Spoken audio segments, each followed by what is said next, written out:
Baru-baru ini pemerintah mengeluarkan aturan terbaru mengenai calon pemudik yang termasuk dalam kelompok pelaku perjalanan dalam negeri atau yang bisa disingkat menjadi PPDN.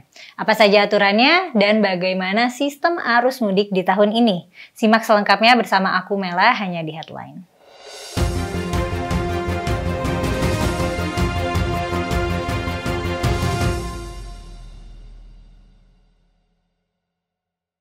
Dalam aturan baru ini ada ketentuan antigen dan PCR. Ketentuan tersebut tercatat dalam Adendum Surat Edaran Satuan Tugas Penanganan COVID-19 nomor 16 tahun 2022 tentang ketentuan perjalanan orang dalam negeri dalam masa pandemi. Aturan baru ini akan diberlakukan untuk semua moda transportasi baik laut, darat, kendaraan pribadi atau umum, penyeberangan hingga transportasi menggunakan kereta api. Terdapat aturan terbaru untuk mudik Lebaran tahun 2022. Pertama, PPDN yang telah mendapatkan vaksinasi dosis ketiga tidak wajib menunjukkan hasil negatif rapid test antigen. Kedua, PPDN yang telah mendapatkan vaksinasi dosis kedua wajib menunjukkan hasil negatif rapid test antigen yang sampelnya diambil dalam kurun waktu 1 kali 24 jam atau hasil negatif tes PCR yang sampelnya diambil dalam kurun waktu 3 kali 24 jam sebelum keberangkatan sebagai syarat perjalanan. Ketiga, PPDN yang telah mendapatkan vaksinasi dosis pertama wajib menunjukkan hasil negatif tes PCR yang sampelnya diambil dalam kurun waktu 3 kali 24 jam sebelum keberangkatan sebagai syarat perjalanan. Keempat, PPDN dengan kondisi kesehatan khusus atau penyakit komorbid yang menyebabkan pelaku perjalanan tidak dapat menerima vaksinasi, wajib menunjukkan hasil negatif tes rapid test PCR yang sampelnya diambil dalam kurun waktu maksimal 3 kali 24 jam sebelum keberangkatan sebagai persyaratan perjalanan. PPDN dengan komorbid juga wajib melampirkan surat keterangan dokter dari rumah sakit pemerintah yang menyatakan bahwa yang bersangkutan belum dan atau tidak dapat mengikuti vaksinasi COVID-19. Kelima, PPDN dengan usia di bawah 6 tahun dikecualikan terhadap ketentuan vaksinasi dan tidak wajib menunjukkan hasil negatif tes PCR atau rapid test antigen.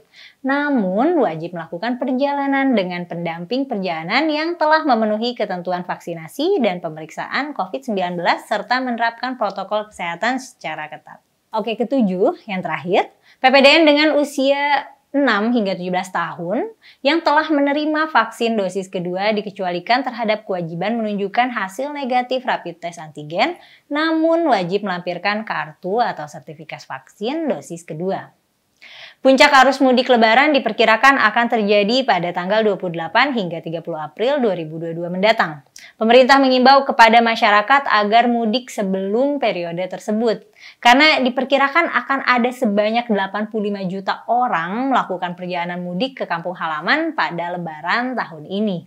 Kementerian Kesehatan menyiapkan 13.968 fasilitas kesehatan yang tersebar di seluruh provinsi di Indonesia untuk mengantisipasi adanya pemudik yang sakit ataupun butuh pertolongan medis yang cepat dan memadai. Fasilitas kesehatan yang disediakan terdiri dari 10.292 puskesmas, 3.034 rumah sakit, 251 public safety center, 51 KKP, dan 340 pos kesehatan yang dilengkapi dengan ambulan roda 2 dan roda 4 yang ditempatkan di berbagai rest area di jalan tol, pintu exit tol, jalur jalan raya non-tol, dan beberapa lokasi wisata.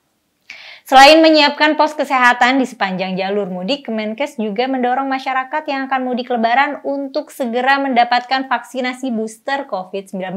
Selain menyiapkan pos kesehatan di sepanjang jalur mudik, Kemenkes juga mendorong masyarakat yang akan mudik Lebaran untuk segera mendapatkan vaksinasi booster COVID-19.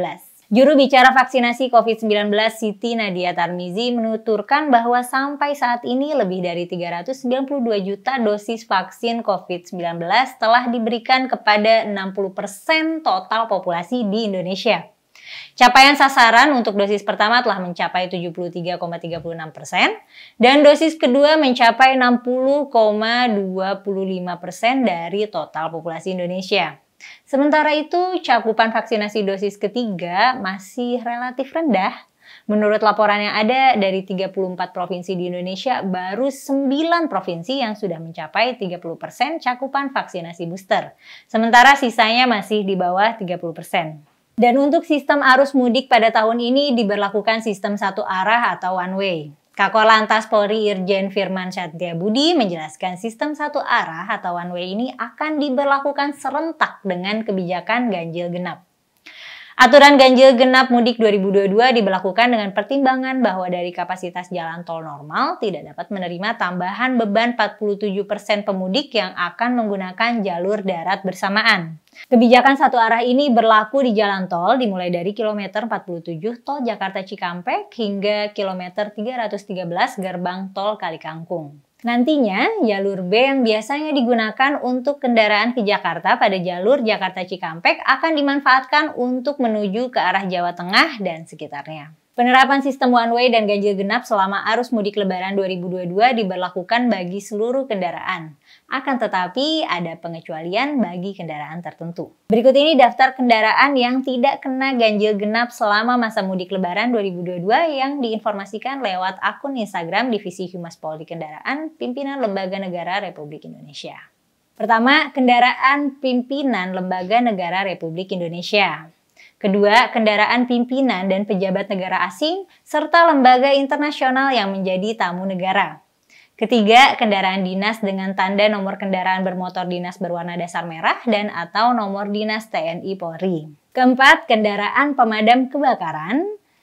5. Kendaraan ambulans. 6. Kendaraan angkutan umum dengan tanda nomor kendaraan bermotor berwarna dasar kuning. 7. Kendaraan yang digerakkan dengan motor listrik. 8. Kendaraan bertanda khusus yang membawa penyandang disabilitas. 4. Kendaraan pemadam kebakaran. 5. Kendaraan ambulans. 6. Kendaraan angkutan umum dengan tanda nomor kendaraan bermotor berwarna dasar kuning.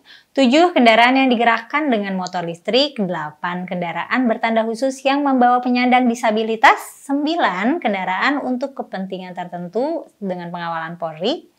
10. Kendaraan warga yang berdomisili di sekitar ruas jalan yang diberlakukan penerapan ganjil genap. Nah, itu dia tadi penjelasan seputar mudik Lebaran 2022.